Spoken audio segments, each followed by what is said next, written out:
Hi all, welcome back to Pavitra vlogs Kannada. ಇವತ್ತು ಸ್ವಲ್ಪ ಮೋಡದ ವಾತಾವರಣ ಇತ್ತು. ಡೈಲಿ ಬಿಸಿಲಲ್ಲಿ ತುಂಬ ಬಿಸಿಲಿರ್ತಾ ಇತ್ತಲ್ಲ, ಉರಿ ಬಿಸಿಲಿಗೆ ಒಂಥರ ಅನ್ನಿಸ್ತಾ ಇತ್ತು. ಇವತ್ತು ಸ್ವಲ್ಪ ಮೋಡ ಇದ್ದಿದ್ದರಿಂದ ಏನಾದರೂ ಖಾರವಾಗಿ ತಿನ್ನಬೇಕು ಅಂತ ಕೇಳಿದ್ರು ನಮ್ಮ ಯಜಮಾನ್ರು. ಹಾಗಾಗಿ ಏನು ಮಾಡೋಣ ಅಂತ ಕೇಳಿದಕ್ಕೆ ಏನಾದರೂ ಮಾಡು ಅಂತ ಅಂದರು. ಚುರುಮುರಿ ಮಾಡೋಣ ಅಂತ ಅಂದೆ, ಓಕೆ ಅಂತಂದರು. ಹಾಗಾಗಿ ಚುರುಮುರಿ ಮಾಡ್ತಾಯಿದ್ದೀನಿ ಇವಾಗ. ಮೊದಲಿಗೆ 2-3 ಲೀಟ್ರ್ನಷ್ಟು ಪೂರಿನ ತೊಗೊಂಡಿದ್ದೀನಿ. ಇದು ಸಪ್ಪೆ ಪೂರಿ. ಇದು ಸಪ್ಪೆ ಪೂರಿ ಅಂದರೆ ನಮ್ಮ ಕಡೆ ಇದನ್ನೇ ಬಳಸೋದು ಜಾಸ್ತಿ. ಹಾಗಾಗಿ ನಾನು ಇದನ್ನೇ ತೊಗೊಂಡಿದ್ದೀನಿ. ಒಂದು ಮೀಡಿಯಮ್ ಸೈಜ್ 2-3 ಈರುಳ್ಳಿ, ಹಾಗೆ 2 ಟೊಮೆಟೊ, 4 ಹಸಿಮೆಣ್ಸಿನ್ಕಾಯಿ, 1 ಕ್ಯಾರೆಟ್ನ ಸಣ್ಣದಾಗಿ ತುರಿದ್ಬಿಟ್ಟು ಹಾಕ್ಕೊಂಡಿದ್ದೀನಿ. ಇಷ್ಟೆಲ್ಲ ಹಾಕ್ಕೊಂಡು ನಂತರ ಬೂಂದಿ ಖಾರ ಅಂದರೆ ದುಂಡು ಖಾರ ಬರುತ್ತಲ್ಲ, ಅದನ್ನು ಹಾಕ್ಕೊಂಡಿದ್ದೀನಿ. ಸಪ್ಪೆ ಪೂರಿ ಆಗಿರೋದ್ರಿಂದ ಸ್ವಲ್ಪ ಖಾರನ ಹೆಚ್ಚಿಗೆ ಹಾಕ್ಕೊಂಡ್ರೆ ಚೆನ್ನಾಗಿ ಸ್ಪೈಸಿಯಾಗಿರುತ್ತೆ ಅಂತ ಹೇಳಿ ಹಾಗೆ ಸ್ವಲ್ಪ ಕಡ್ಡಿ ಖಾರನೂ ಹಾಕ್ಕೊಳ್ತಾ ಇದ್ದೀನಿ. ಖಾರ ಹಾಕೋದ್ರಿಂದ ಸ್ವಲ್ಪ ಖಾರ ಸ್ಪೈಸಿಯಾಗಿರುತ್ತೆ ಅಂತ ಹೇಳ್ಬಿಟ್ಟು ಕಡ್ಡಿ ಖಾರನೂ ಹಾಕ್ಕೊಳ್ತಾ ಇದ್ದೀನಿ. ಇನ್ನೂ ಸ್ವಲ್ಪ ಬೂಂದಿ ಖಾರನ ಇರಿಸ್ಕೊಂಡಿದ್ದೀನಿ, ಆಮೇಲೆ ಲಾಸ್ಟೆಲ್ಲ ಹಾಕ್ಕೊಳ್ಳೋಣ ಅಂತೇಳಿ.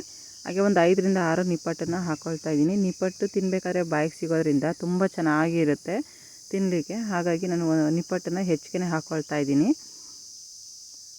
ನಿಪ್ಪಟ್ಟೆಲ್ಲ ಈ ರೀತಿ ಸಣ್ಣದಾಗಿ ಪುಡಿ ಮಾಡಿ ಹಾಕ್ಕೊಳ್ತಾ ಇದ್ದೀನಿ. ನೋಡಿ, ಒಂದು 5-6 ನಿಪ್ಪಟ್ಟನ್ನು ತಗೊಂಡು ಸೇರಿಸ್ಕೊಂಡಿದ್ದೀನಿ. ಈಗ ನಿಪ್ಪಟ್ಟು ಹಾಕಿದ ನಂತರ ಇನ್ನೂ ಸ್ವಲ್ಪ ಖಾರ ಇದೆ, ಅದನ್ನು ಸಹ ಹಾಕ್ಕೊಳ್ತೀನಿ. ಹಾಗೆ 1 ನಿಂಬೆಹಣ್ಣನ್ನು ಸೇರಿಸ್ಕೊಳ್ತಾ ಇದ್ದೀನಿ. ನಿಂಬೆ ಹುಳಿ ಹಾಕ್ಕೊಂಡಿದ್ದ ಅದು ಕೂಡ ಟೇಸ್ಟ್ ತುಂಬ ಚೆನ್ನಾಗಿರುತ್ತೆ ತಿನ್ನಲಿಕ್ಕೆ. ಇವಾಗ 1 ನಿಂಬೆಹಣ್ಣಿನ ರಸನ ಹಾಕ್ಕೊಳ್ತಾ ಇದ್ದೀನಿ.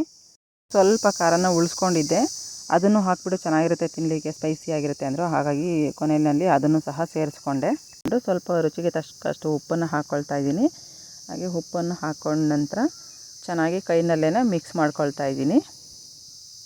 ಚೆನ್ನಾಗಿ ಮಿಕ್ಸ್ ಮಾಡಿಕೊಂಡು ನೋಡಿ, ಈ ರೀತಿ ಚೆನ್ನಾಗಿ ಕೈಯಲ್ಲೇ ಮಿಕ್ಸ್ ಮಾಡ್ಕೊಳ್ತಾ ಇದ್ದೀನಿ. ತುಂಬಾ ಟೇಸ್ಟಿಯಾಗಿರುತ್ತೆ ಇದು. ಚೆನ್ನಾಗಿ ಮಿಕ್ಸ್ ಮಾಡ್ಕೊಂಡ ನಂತರ ಕೊನೆಯಲ್ಲಿ ಸ್ವಲ್ಪ ಕೊತ್ತಂಬರಿ ಸೊಪ್ಪನ್ನು ಹಾಕ್ಕೊಂಡ್ರೆ ತುಂಬ ಚೆನ್ನಾಗಿರುತ್ತೆ.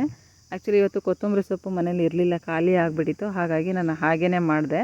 ಒಂದು ಇಂಗ್ರೀಡಿಯೆಂಟ್ಸ್ ಇಲ್ಲ ಅಂದ್ರೂ ತುಂಬ ಟೇಸ್ಟಿಯಾಗಿ ಬರುತ್ತೆ. ನೋಡಿ ಎಷ್ಟು ಸ್ಪೈಸಿಯಾಗಿ ರೆಡಿಯಾಗಿದೆ. ಇನ್ನು ಚುರುಮುರಿನ ಈವ್ನಿಂಗ್ ಸ್ನ್ಯಾಕ್ಸ್ ಆಗಿ ಕೂಡ ತಿನ್ಬೋದು. ಹಾಗೆ ಚಳಿಗಾಲದಲ್ಲಿ ತುಂಬ ಚಳಿ ಇರೋವಂಥ ಟೈಮಲ್ಲಿ ಕಾಫಿ ಜೊತೆ ಚುರುಮುರಿನ ತಿನ್ಬೋದು. ಇನ್ನು ನಮ್ಮ ಚಾನಲ್ಗೆ ಸಬ್ಸ್ಕ್ರೈಬ್ ಆಗದೆ ಯಾರಾದರೂ ವಿಡಿಯೋ ನೋಡ್ತಾ ಇದ್ದರೆ ದಯವಿಟ್ಟು ಸಬ್ಸ್ಕ್ರೈಬ್ ಆಗಿ, ಲೈಕ್ ಮಾಡಿ, ಶೇರ್ ಮಾಡಿ. ಹಾಗೆ ಪಕ್ಕದಲ್ಲಿರೋ ಬೆಲ್ ಐಕನ್ನು ಪ್ರೆಸ್ ಮಾಡೋದನ್ನು ಮರಿಬೇಡಿ. Thank you for watching.